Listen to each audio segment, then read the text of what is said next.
It was a cold, rainy night when Tom found himself driving down a narrow, lonely road. He had been visiting his friend in the next town over and had stayed too late. The rain started pouring as soon as he left, turning the road into a slick, winding path that seemed to stretch on forever. His headlights barely pierced the darkness ahead, and the windshield wipers worked overtime, but still, it was hard to see. Tom's car hummed steadily along the wet road, the rain tapping loudly against the roof. The heavy drops and the sound of his tires splashing through puddles were the only sounds. Everything felt heavy and thick, like the night was closing in around him. He shivered, even though the heater was on. Something about this stormy night felt different, wrong. As he drove, Tom noticed a figure up ahead, standing on the side of the road. It was a woman. She wore a long, dark coat and had no umbrella. She stood there, completely still, as the rain poured down on her. Tom hesitated for a moment, but then he thought, maybe she's in trouble. Maybe she needs help. He slowed the car and pulled over next to her. Rolling down his window slightly, he called out, "Do you need a ride?"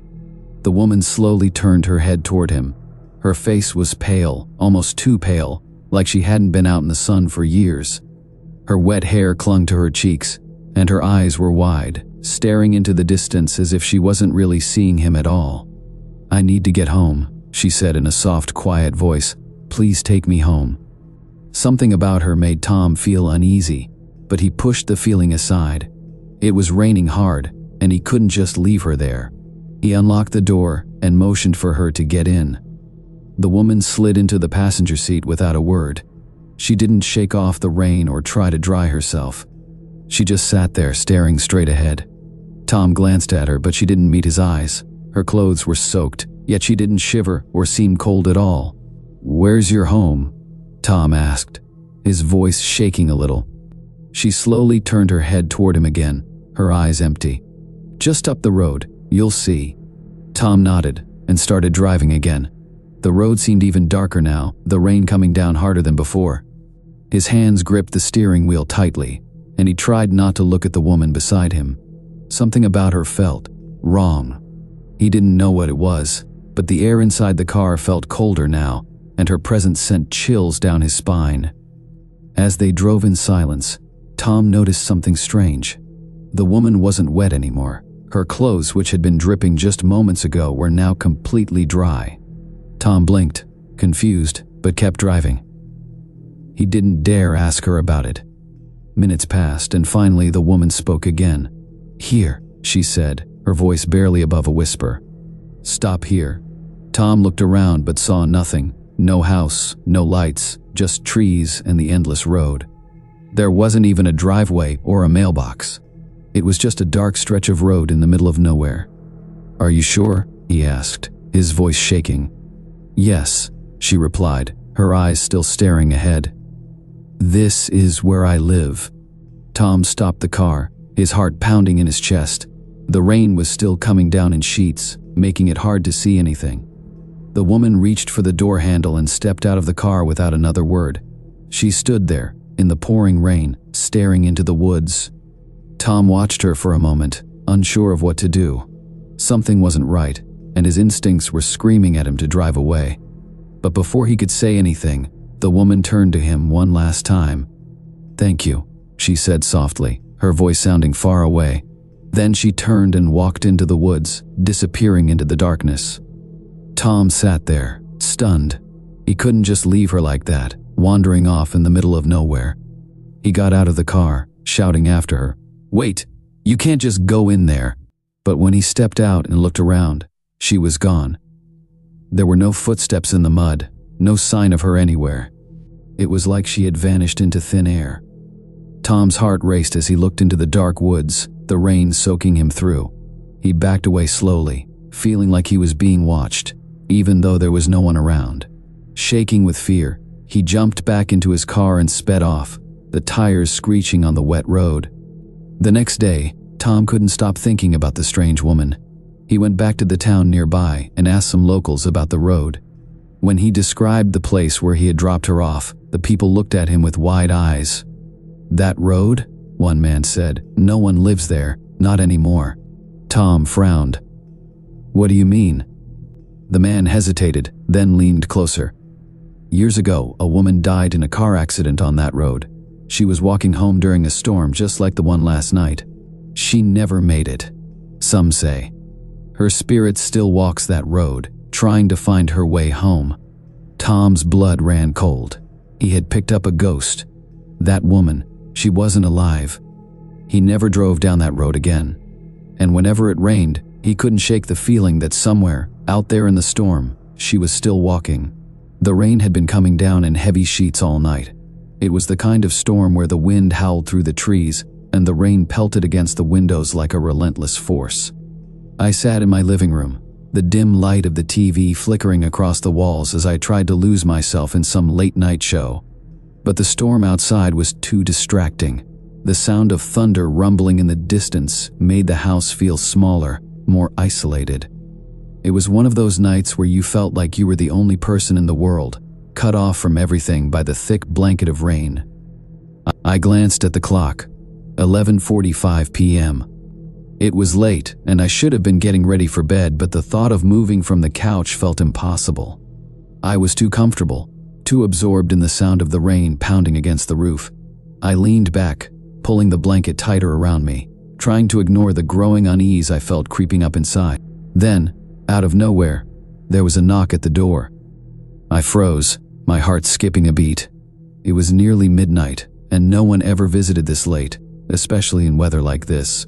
I stared at the front door, half expecting it to be my imagination, just the wind or something falling outside. Knock. Knock. The sound came again, louder this time. Someone was definitely at the door. I hesitated before getting up, my heart racing now. Maybe it was someone stranded in the storm, needing help. That was the only logical explanation, but a strange feeling in the pit of my stomach told me something was off. Slowly, I walked toward the door, trying to stay calm. The rain was still pouring down, hammering against the windows, and the wind howled through the cracks in the doorframe. As I reached for the doorknob, I hesitated again. I didn't have a peephole to check who it was. "Who's there?" I called out, trying to keep my voice steady. For a moment, there was only silence. The rain drowned out any other sound, and I strained to listen for a response. Then, a voice, soft, almost a whisper, answered. "I need help." It was a woman's voice, but something about it felt wrong. It didn't have the urgency you'd expect from someone in trouble. It was calm, almost too calm, given the storm raging outside. I glanced out the small window beside the door, trying to catch a glimpse of whoever was standing on my porch. The rain made it hard to see clearly, but I could make out the silhouette of a figure standing just beyond the door, completely still.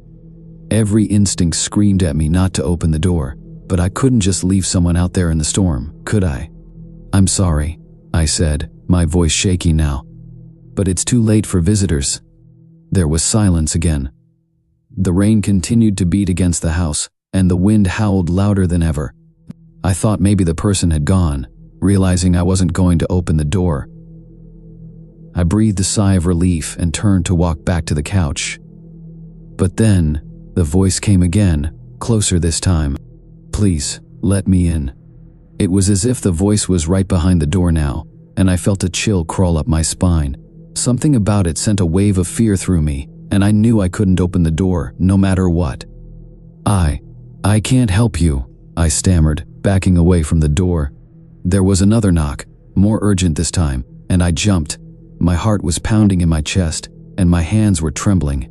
The figure outside wasn't moving, just standing there, waiting. "Please, let me in," the voice repeated. But now there was a cold, almost mechanical tone to it. It didn't sound like a plea anymore.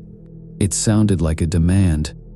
I backed up further, moving toward the living room, my eyes locked on the door. The knocking grew louder, more insistent, and I felt the walls of the house closing in on me. Suddenly, the lights flickered, and the power went out, plunging the house into darkness. The only light came from the occasional flash of lightning, casting eerie shadows across the room. I grabbed my phone, turning on the flashlight, the beam cutting through the darkness. I could hear the rain pounding harder against the windows, and the wind seemed to scream outside. The knocking didn't stop. It was like the person outside was becoming desperate, pounding on the door now with both hands, making the whole door rattle. "Let me in," the voice shouted, but it didn't sound human anymore. It was distorted, unnatural, like it was coming from something that wasn't supposed to exist. I backed into the living room, my breath coming in short, panicked gasps. My phone slipped from my hand and clattered onto the floor, the lights spinning wildly across the walls. The knocking stopped suddenly, and the house fell into a deafening silence, broken only by the sound of the rain. I stood frozen, my eyes fixed on the door. Whoever, or whatever, was outside was still there. I could feel it. I waited for another knock, another shout, but nothing came. Then, slowly, the handle on the door began to turn. My heart stopped. I hadn't unlocked the door. There was no way they could open it. But the handle twisted, inch by inch, creaking as if it was being forced open. I grabbed the nearest thing I could find, a lamp, and held it in front of me like a weapon. The door didn't open fully, just cracked enough for the wind to howl through the gap. But no one was standing there anymore. The porch was empty, the rain pouring down in sheets.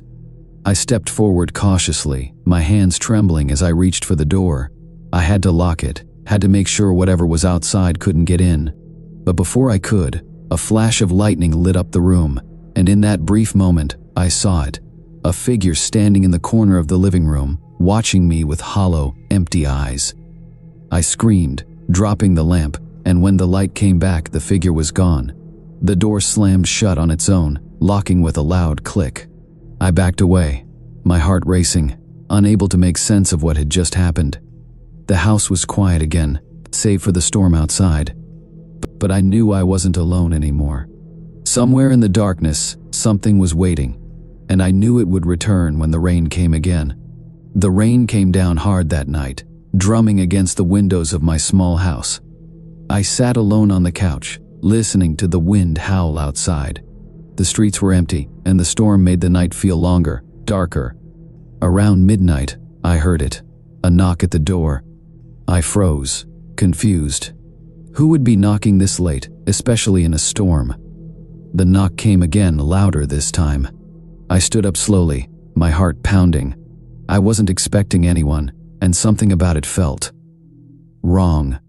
I approached the door but didn't open it. Instead, I called out, "Who's there?" Silence. I hesitated, then peered through the small window beside the door. The rain made it hard to see, but I caught a glimpse of someone standing on the porch. A figure, soaked from the rain, their face hidden by the shadows. "Please, let me in," a soft voice said. It was a woman's voice, but something was off. It was cold, flat, like she wasn't really asking. I felt a chill run down my spine. "I can't help you," I replied, stepping back from the door. "I'm sorry." There was silence again, but I could feel her still standing there. The rain kept falling, pounding harder against the roof. Then the doorknob rattled. I jumped, watching as the handle turned slowly, even though I hadn't unlocked it. My heart raced as I stepped farther back, unable to take my eyes off the door. Suddenly, the rattling stopped, and the knocking started again, louder, more desperate. I backed away, feeling panic rise inside me.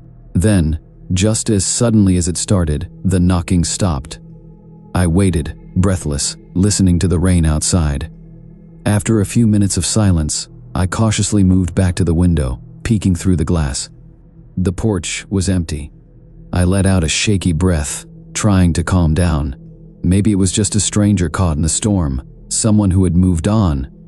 But deep down, I couldn't shake the feeling that something wasn't right. I locked the door, double-checking it before heading back to the couch. The rain continued to fall, but the house was quiet again. Too quiet.